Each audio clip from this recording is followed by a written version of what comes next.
दुपारच्या वेळी लाडू झोपला तर चला म्हटलं वाला शेंगा आणलेल्या आहे तेवढं साफ करून घ्यावा. तर साफ करायला घेतलं तर त्याच्यात निम्यालावरती कचराच निघाला आणि थोडीच भर निघाली. तर अशा प्रकारे ते दिलं साईडला ठेवून. त्याच्यानंतर बघा संत्री आहे ना, संत्रीचे साल मी सुकट टाकलेले होते तर ते म्हटलं आता सुकले तर दळून घ्यावं मिक्सरला.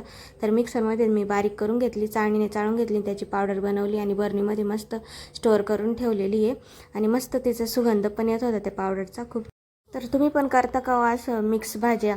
म्हणजे एखादी भाजी जर कमी असली तर तिच्यामध्ये दुसरी एखादी ॲड करून आणि मस्त मिक्स भाजी बनवायची. तर तसंच मी केलं आहे, कारण वालाच्या शेंगा आहे ना कमी निघाल्या होत्या आणि गिलकं पण 2-3 होते. चला म्हटलं मिक्स भाजीच बनवू.